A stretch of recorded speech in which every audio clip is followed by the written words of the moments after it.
बोलो जयकारा बोल मेरे श्री गुरु महाराज की जय। श्री परमहंस दयाल जी महाराज की जय। सर्वप्रथम हम अपने दादा गुरु महाराज जी के चरणों में लाखों करोड़ों बार दंडवत प्रणाम करते हैं।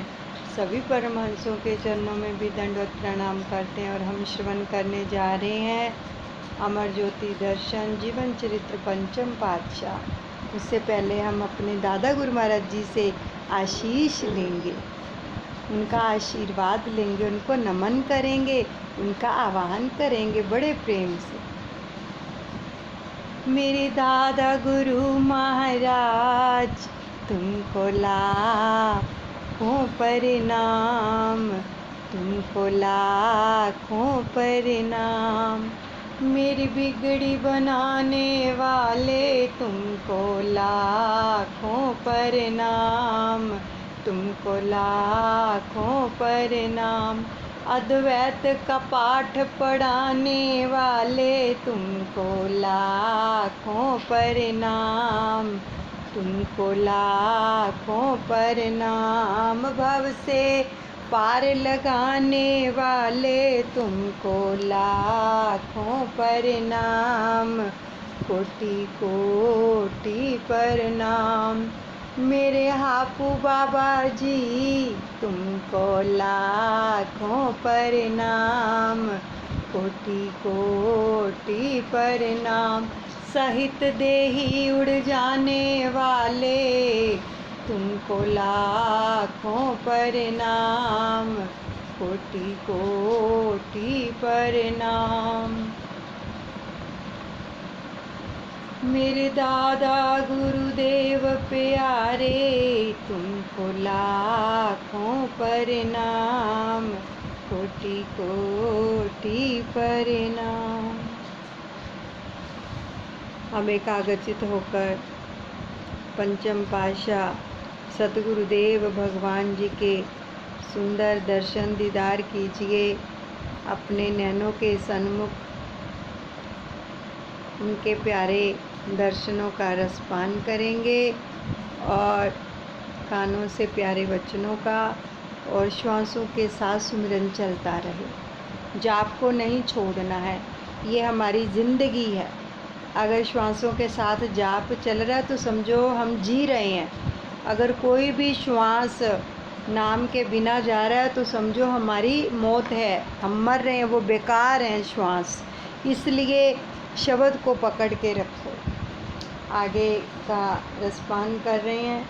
श्री वचनों की अनमोल पूंजी को पाकर मनुष्य तन की दुर्लभता को जानकर सब गुरुमुख जनों के हृदय में भक्ति का सच्चा धन निकृत करने की लालसा उत्पन्न हुई।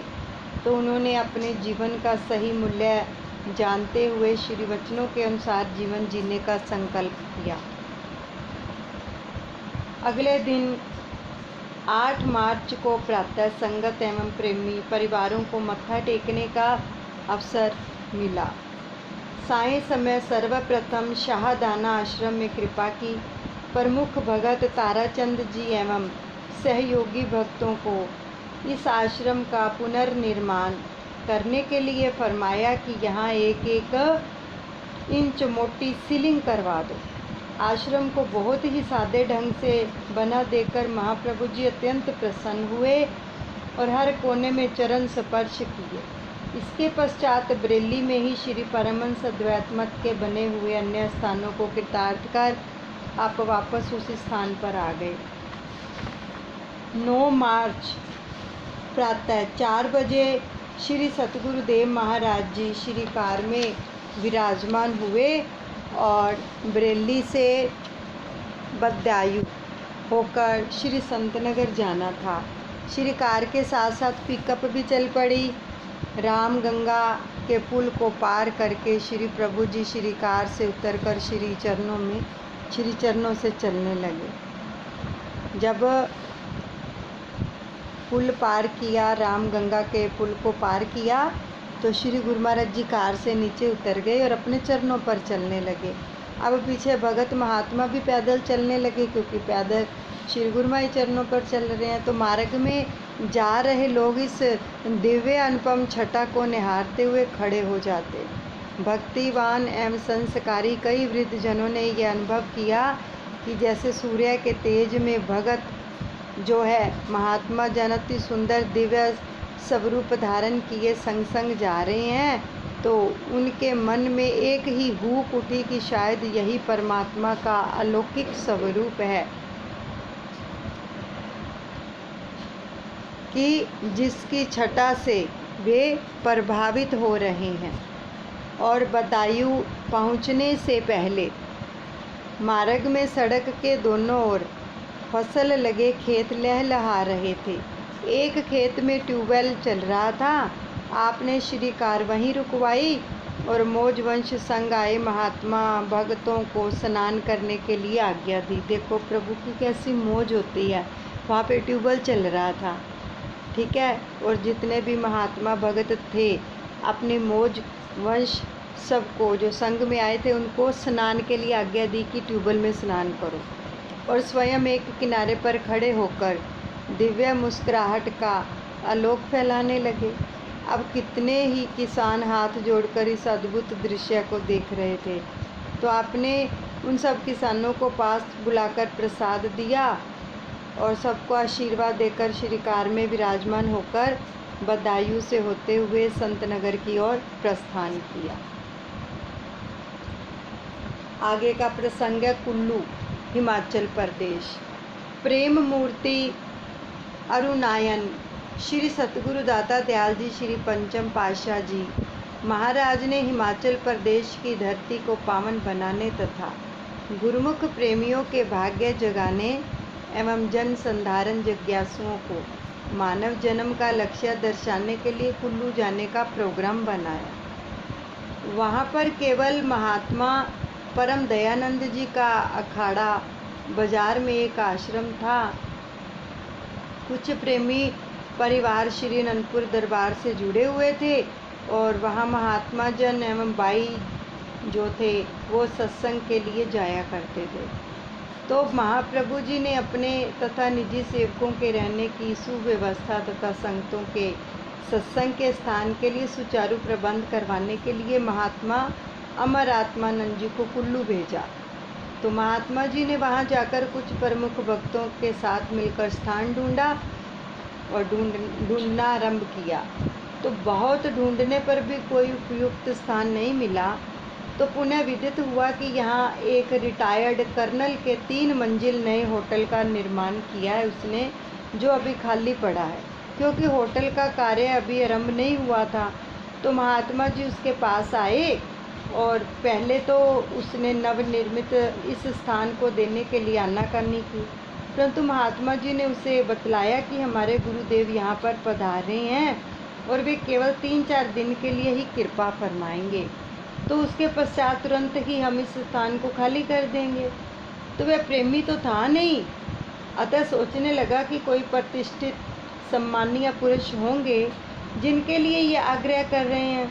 उन्हें कुछ विचार कर उसने कहा कि मेरी एक शर्त है कि यहाँ पर आप कोई भी सजावट आदि नहीं करेंगे, ना ही दीवारों पर कोई कील लगाएंगे। तो महात्मा जी ने भक्तों के साथ परामर्श कर उस होटल को ले लिया और वहाँ पर श्री गुरु महाराज जी के श्री दर्शनों व आराम के लिए पलंग आदि का सब प्रबंध कर दिया।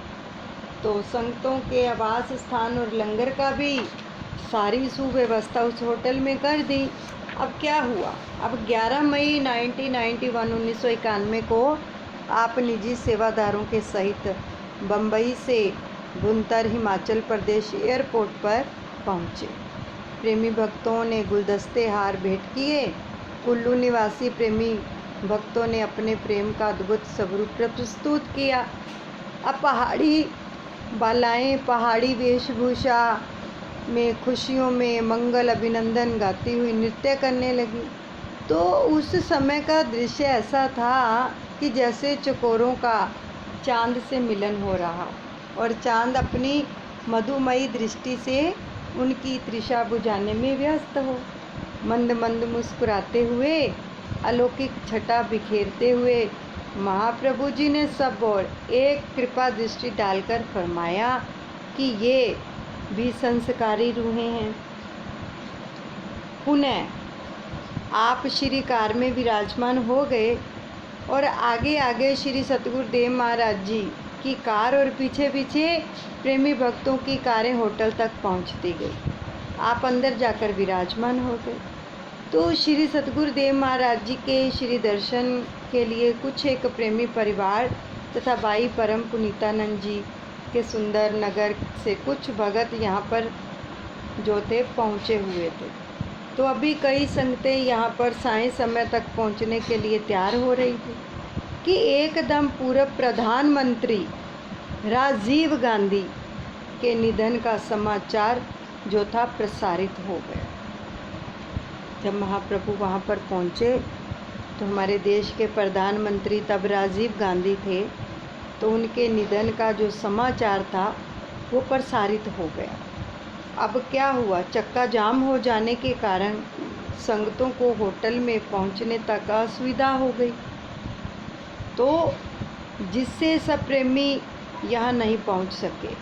मन ही मन श्री दर्शन की भावनाओं को गुप्त रूप से श्री चरणों में पहुंचाने लगे।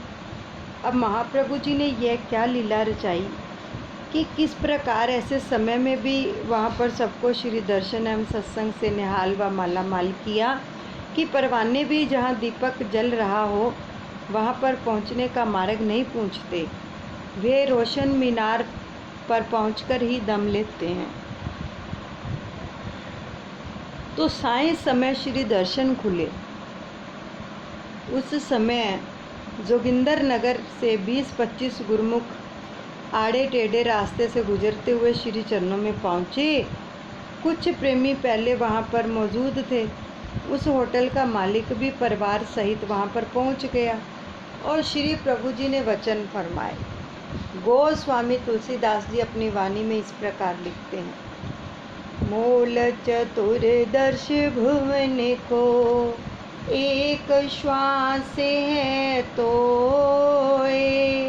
ऐसे धन रघुनाथ को तुलसी वृता न खोए।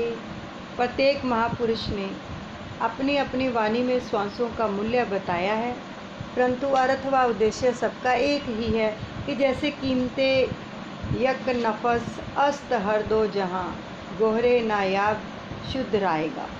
प्राचीन युग में 24 घंटे में 21,600 श्वास खर्च होते थे। प्राचीन युग में, यानी जो युग बीत गए हैं जैसे सतयुग, त्रेता, द्वापर, है ना, उन युगों के अंदर जो इंसान के श्वास थे ना, जो हम 24,000 गिनते हैं, तो वो जो श्वास थे वो केवल कितने खर्च होते थे, 21,600। परंतु कलयुग में क्योंकि विषयों की प्रबलता है तो इसलिए 24,000 श्वास एक घंटे में और 24 घंटों में खर्च हो रहे हैं, यानी एक घंटे में 1,000 और 24 घंटों में 24,000 श्वास खर्च हो रहे हैं इंसान के। और जब एक श्वास का दाम त्रिलोकी है तो 24,000 श्वासों का मूल्य कितनी त्रिलोकियां बनी जो दिन रात हाथों से निकलती जा रही हैं। इस प्रकार मानव जीवन की मूल्य पूंजी जो है लुटती जा रही है। प्राय संसारी जीव संसारिक कार्य व्यवहार में इतने व्यस्त हैं कि उनको अपने अमूल्य जन्म की कीमत का पता ही नहीं है और शारीरिक धंधों तथा विषय शक्ति के कारण वे असावधानी का शिकार बन गए हैं। मोह माया की दलदल में उनका दुर्लभ अनमोल हीरा जन्म व्यर्थ नष्ट होता जा रहा है। अब सर्वसाधारण जीवों और गुरुमुखों का मेल है ही नहीं, तो संस्कारी जीव तो रात दिन काल और माया के चक्कर में पड़कर हाय हाय कर रहे हैं और उनकी सुरती काम, क्रोध, लोभ, मोह, अहंकार एवं विषय धनता की पकड़ में आ गई है। तो उन्होंने कुटुंब, परिवार, महल, माड़ियाँ, धन, ऐश्वर्य एवं संसार के अनित्य पदार्थों को अपनी संपत्ति समझ रखा है। इसी में ही उनकी संतुष्टि और ममता है तनिक सोचो कि अंत में इसका परिणाम क्या होगा। महाबली रावण और कारू बादशाह था के इतिहास पर दृष्टिपात करो, अंत में उनके पल्ले क्या पड़ा। इस जगह आकर रहे ना जो बड़े सुल्तान थे, जा समाए खाक में वो जो नवाब खान थे। ताज जरी से खड़े यूं चमकते थे, वर्कवश हर तरह के पास जिनके ऐश के सामान थे। 4 दिन नौबत बजाकर अपनी अपनी चल दिए, चाहे दानिशमंद थे या कि वो नादान थे। नेक नामी ले गए वे कर गए जो नेक काम, हो गए बदनाम वे जिनके पहुँचे नुकसान थे। प्रकृति का नियम अटल है कि इसमें किसी का पक्षपात नहीं है और ना ही वह अनीति है। प्रकृति तो दूध का दूध और पानी का पानी कर दिखाती है। बहुत सुंदर वचन आ रहे हैं। देखो, जो प्रकृति है वो दूध का दूध और पानी का पानी कर दिखाती है, लेकिन हम फिर भी किसी से बदला लेने की भावना रखते हैं, किसी से ईर्ष्या द्वेष करते हैं, किसी की निंदा चुगली करते हैं, लेकिन ये नहीं समझते हैं कि छोड़ दो प्रकृति के ऊपर, वो सब कुछ करती है। तो यह देखकर भी संसारी लोग दिन रात मायावी धंधों में व्यस्त है और उन्हें 1 मिनट का भी अवकाश नहीं मिलता कि आत्मिक उन्नति की ओर ध्यान दें, क्योंकि ध्यान दूसरी बातों की ओर है। भक्तों की दशा इससे बिल्कुल भिन्न होती है। उनके लिए तो दिन रात दोनों ही कमाई करने के एक दूसरे से बढ़कर उपकरण हैं, क्योंकि केवल शरीर को गौण रखकर वे इसके निमित्त आसक्त ना होकर मात्र निर्वाह हेतु ही इसे समय देते हैं और शेष अपनी आत्मिक उन्नति की ओर जो है लगे रहते हैं। अपूर्ण सत्पुरुषों का मिल जाना सुगम नहीं है। इस स्वर्णिम अवसर से गुरुमुख पूरा लाभ उठाते हैं। मायाधारी संसारी गुरु भक्ति के नियमों के प्रायण नहीं होते हैं। जो गुरुमुख सतगुरु की मौज और आज्ञा में चलते हैं, उनके जो आत्मिक ज्ञान है उनके लाभ की प्राप्ति होती है, वह असीमित है। अब गुरुमुख दृढ़ता से भक्ति पथ पर पाम रखते हैं। वे दृढ़ मन से सत्पुरुषों के वचनों पर आचरण करते हैं, क्योंकि यही जीवन का वास्तविक ध्येय है। वहाँ बैठे सभी प्रेमी जन जो थे, उनके हृदय में महापुरुषों की कल्याणकारी अमृतवाणी सुनकर ज्ञान दीप जगमगा उठे। दे दीप्यमान महातेजस्वी मुखमंडल और अलौकिक प्रभा से प्रत्येक हृदय में असीमित आनंद एवं सुख की अनुभूति हुई।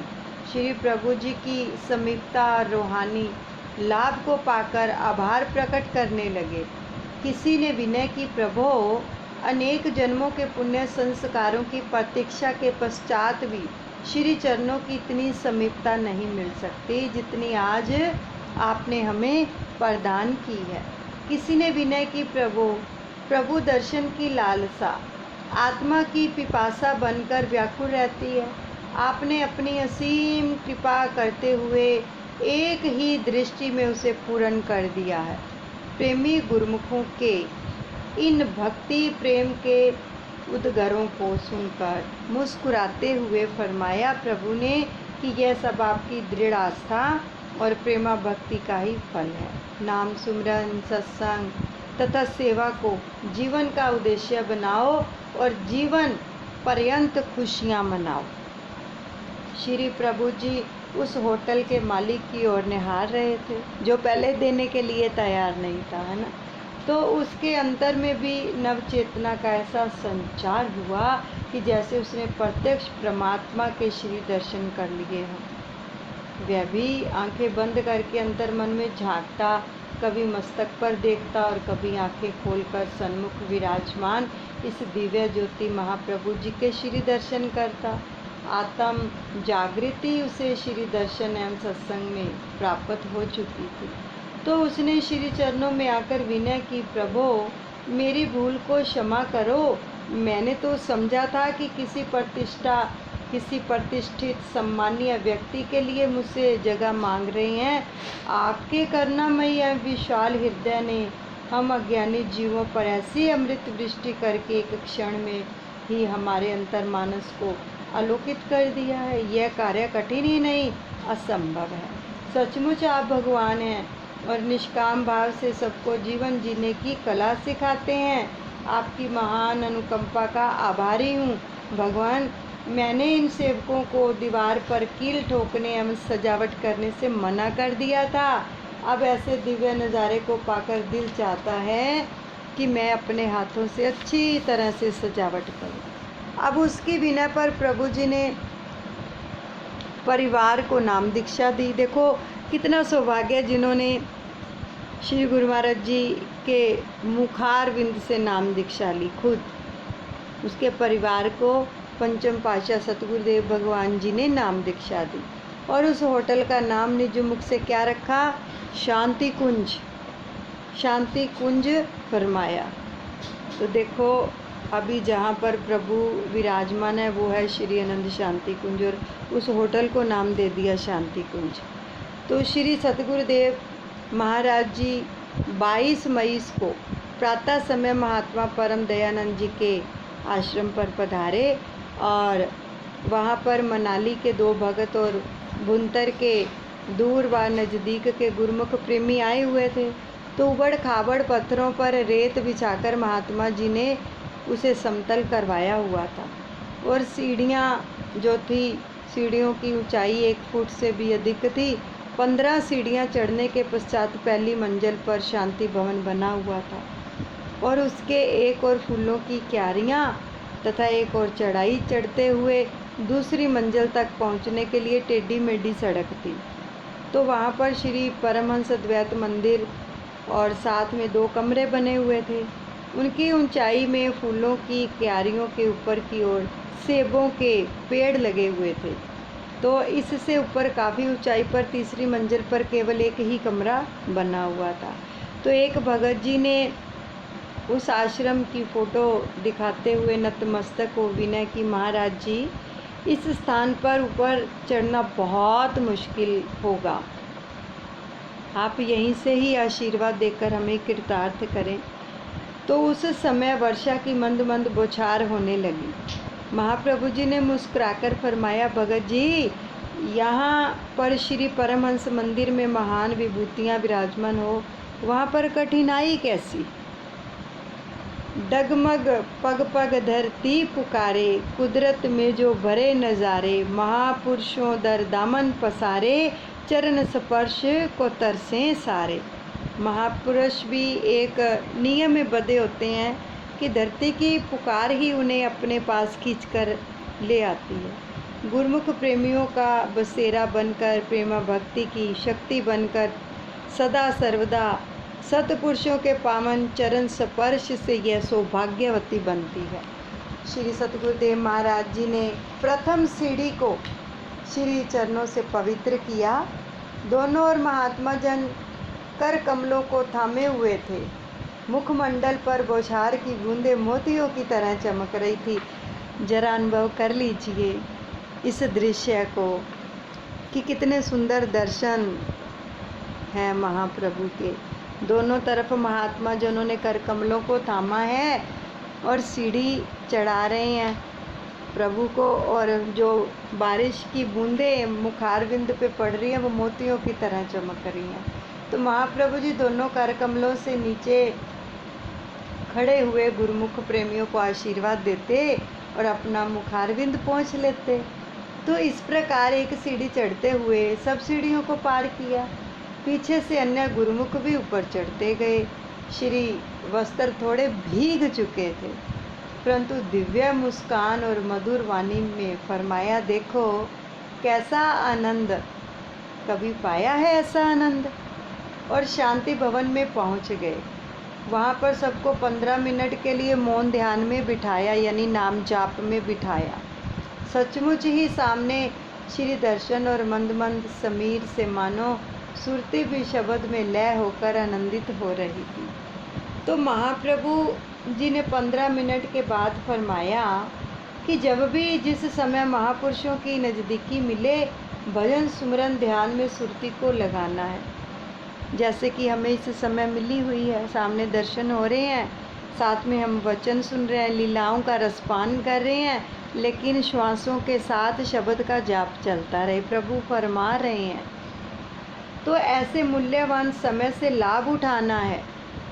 यही आत्मिक आनंद और मानसिक खुशी पाने का श्रेष्ठतम साधन है। इसी से ही मानव जीवन की जो है सफलता है। तो इसके पश्चात श्री सतगुरुदेव महाराज जी थोड़ा ऊपर पत्थरों पर चढ़ाई के लिए रास्ते चढ़ते हुए दूसरी मंजिल पर पहुँचे।